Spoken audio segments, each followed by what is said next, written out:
Bienvenidos a Minutos.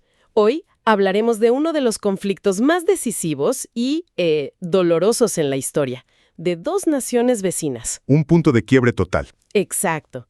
La guerra entre México y Estados Unidos de 1846 a 1848. Un enfrentamiento que no solo cambió fronteras, sino que redefinió por completo el destino de un continente. Sí, y para entender bien esta guerra, creo que es fundamental irnos un poco para atrás. No podemos empezar en el 46. No, claro, hay que poner el contexto. Tenemos que retroceder hasta la independencia de México, en 1821. México nace como país y hereda un territorio gigantesco en el norte. Enorme, pero casi vacío, ¿no? Ese era el gran problema. Ese era el problema. Estaba escasamente poblado y era muy difícil de administrar desde el centro, desde la Ciudad de México. Claro. Y entonces, para intentar solucionar esto, el gobierno mexicano tiene una idea. Una idea que, con el tiempo se demostró que fue complicada. Deciden invitar a colonos angloamericanos a poblar la región de Texas. La lógica era que necesitaban gente ahí. Pues sí, gente que trabajara la tierra y creara una barrera. Pero ojo, la invitación venía con condiciones. Condiciones muy claras, me imagino. Claro, no era carta abierta. Tenían que adoptar la ciudadanía mexicana primero. Segundo, la fe católica. Y tercero, y esto es crucial, estaba prohibido introducir la esclavitud. Algo que México ya había abolido formalmente para 1829. Exacto. Era un pilar de la nueva república. Pero, como sabemos, estas condiciones, pues no se cumplieron. Los colonos mantuvieron su cultura, su religión protestante y, sobre todo, el tema de la esclavitud. Sí, le introdujeron de manera ilegal llamándolos sirvientes. Y a esto hay que sumarle una idea que estaba creciendo con muchísima fuerza en Estados Unidos. El destino manifiesto. El destino manifiesto. Esa creencia casi religiosa de que estaban destinados por Dios a expandirse de costa a costa. Y antes de la guerra incluso intentaron comprar Texas varias veces, ¿no? Sí, hubo ofertas fallidas, como la de Joel R. Poinsett en 1829. México siempre se negó. Y toda esta tensión, pues, termina por explotar. Culmina en 1835. Los colonos tejanos se rebelan contra el gobierno centralista de Antonio López de Santa Anna. Y ahí surgen estas batallas que son casi mitológicas. Como la de El Álamo. Exacto. Pero el momento clave, el punto de no retorno, es la batalla de San Jacinto en 1836. Donde capturan a Santa Anna. Lo capturan y lo fuerzan a firmar un tratado donde reconoce de facto la independencia de Texas.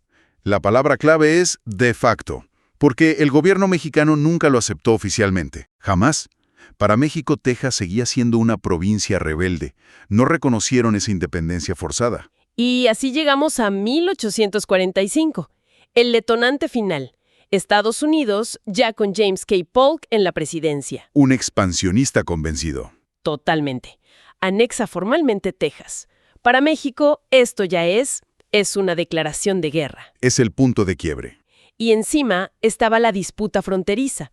México decía que la frontera era el río Nueces. Y Estados Unidos, junto con los tejanos, reclamaban el río Bravo, muchísimo más al sur. Era una franja de territorio enorme. Sí, y Polk no solo quería Texas, su ambición iba más allá. Quería también la Alta California y Nuevo México. Intentó comprarlos, pero México se negó. Claro, y ahí es cuando activa su plan B, que era provocar un conflicto. Suena muy cínico. Lo fue.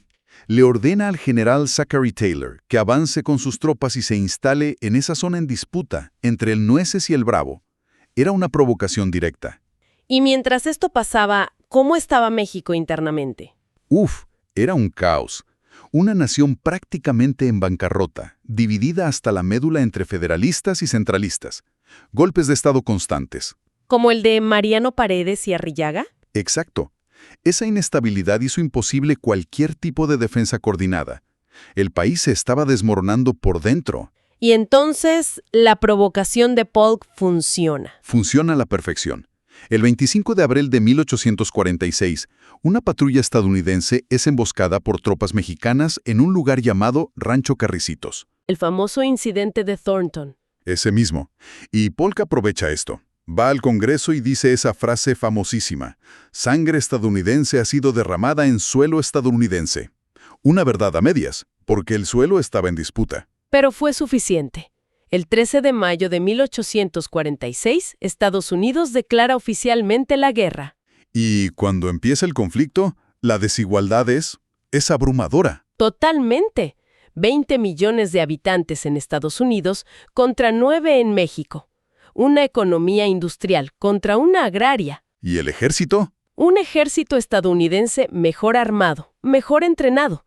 El ejército mexicano, por otro lado, estaba mal equipado, a veces con fusiles de las guerras napoleónicas. Imagínate. Y con la división interna, me decías que solo 7 de los 19 estados contribuyeron al esfuerzo de guerra. Sí, una división terrible. Muchos gobernadores estaban más preocupados por sus rivales políticos que por el invasor. Entonces empieza la campaña del norte. Las primeras batallas, Palo Alto y Resaca de la Palma. Son victorias decisivas para Zachary Taylor. Su artillería, la famosa artillería volante, era muy superior y destrozó a las líneas mexicanas. Y con eso avanza y toma la ciudad de Monterrey en septiembre del 46. Ahí sí hubo una resistencia urbana muy feroz. La ciudad luchó casa por casa. Y en medio de esta crisis, ¿quién regresa del exilio? Pues claro, Santa Anna vuelve de Cuba, convence a todo el mundo de que es El Salvador, organiza un ejército y marcha al norte. Y esto nos lleva a una de las batallas más controversiales, la Angostura. La Angostura, en febrero de 1847. Es un momento increíble. Las tropas mexicanas, a pesar de todo, estaban a punto de ganar. A punto. Tenían al ejército de Taylor contra las cuerdas. Prácticamente derrotado. Y entonces, durante la noche, Santa Anna ordena la retirada. ¿Pero por qué? Esa es la gran pregunta. ¿Por qué se retira cuando la victoria era casi segura? Nadie lo sabe a ciencia cierta. Algunos dicen que fue por falta de suministros, otros que le llegaron noticias de problemas políticos en la capital y prefirió asegurar su poder. Una decisión inexplicable y trágica. Mientras tanto, Polk, que ya veía a Taylor como un posible rival político por su fama, le empezó a desconfiar. Decide abrir un segundo frente. Exacto.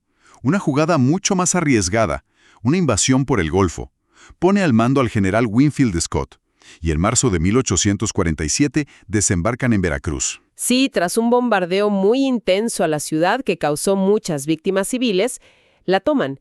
Y de ahí, Scott comienza su avance hacia la Ciudad de México. La famosa Ruta de Cortés. La misma.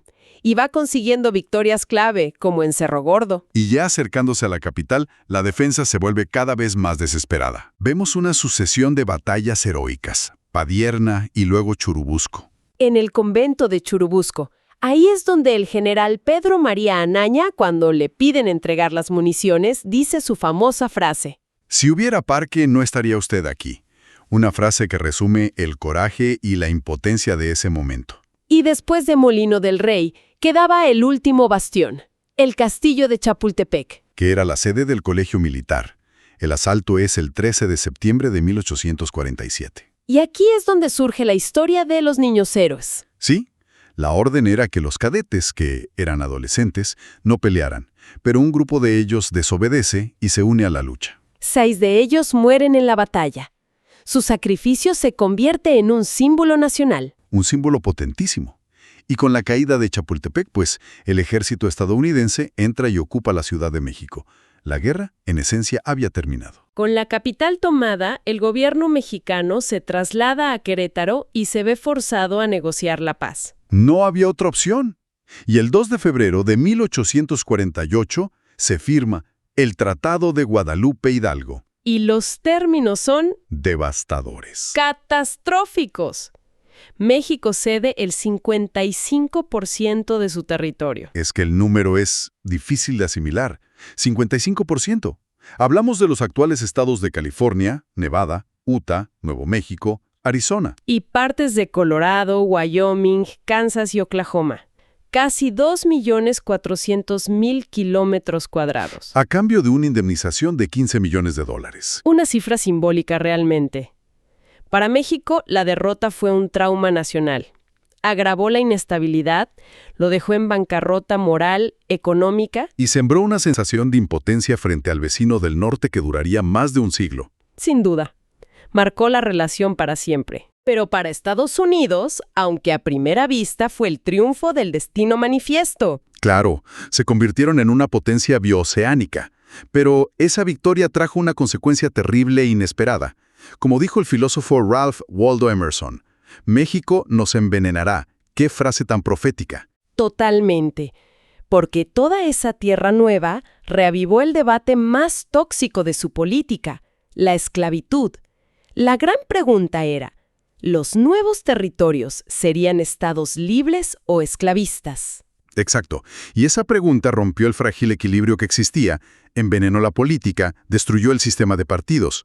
Y se convirtió en una causa directa de la guerra civil que estalló apenas 13 años después, en 1861. La victoria sobre México, en cierto modo, sembró las semillas de la propia guerra civil estadounidense. Es increíble pensarlo.